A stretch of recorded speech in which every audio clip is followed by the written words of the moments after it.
সে জায়গায় ছিল। তারা টিভি দেখতে আসতো, তার ছেলে মনীষ ঘোষ আমাদের যুব ফেডারেশনের কর্মী এবং খুব সক্রিয়। সুতরাং তারপরে হঠাৎ করে তারা ঢিল দিয়েছে। তারা তো ঢিল দেওয়া প্রথম তো বুঝতে পারে নাই, কাজটিও তো খুব ভারী কাজ। তারপরে তারা ছাদে উঠছে গিয়ে, ও আর তার ছেলে ছাদে উঠটা দেখছে কারা করছে।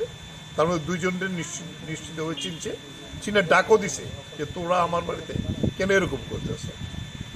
অবশ্য এক দুইজন সরে গেছে, আবার দুজন গিয়া ঢিল টিল দিয়া ইটই ছিল, ইট দিয়া দিছে আর মদের বোতল ছিল আর কি।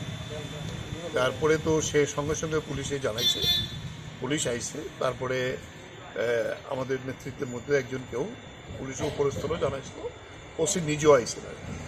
নাম টাম পুলিশের কাছে সঙ্গে সঙ্গে দিছে। আজকে এফআইআরটা রেডি করতেছে, এখন লিখিতভাবে এফআইআরটা দেওয়ার জন্য ওসি হয়ে গেছে যে আপনি যে নামগুলি আমাদের কাছে বলছেন লিখিত হয়েছে। আজকে এতদিন হয়ে যাওয়ার পরে ভোট হয়ে গেছে অনেকদিন আছে, রেজাল্টও তো অনেকদিন হয়ে গেল।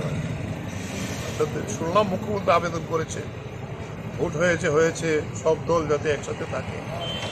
এটা তো মুখ্যমন্ত্রীর বাড়ির কাছে এলাকা, সভাপতির যিনি উনি এখানে দাঁড়াইছেন, এই জায়গায় যদি সেরকম একটা জনবহুল রাস্তা, রাত্রে 11টা তো এখন গরমের দিনে তেমন কোনো রাতও না, ফলে সেই জায়গায় দাঁড়িয়ে যারা এই সাহস করেছে, তারা যে উদ্দেশ্যে করে থাকুক না কেন, তবে তাদের এটা আমি বলবো ব্যর্থতার পরিচয়।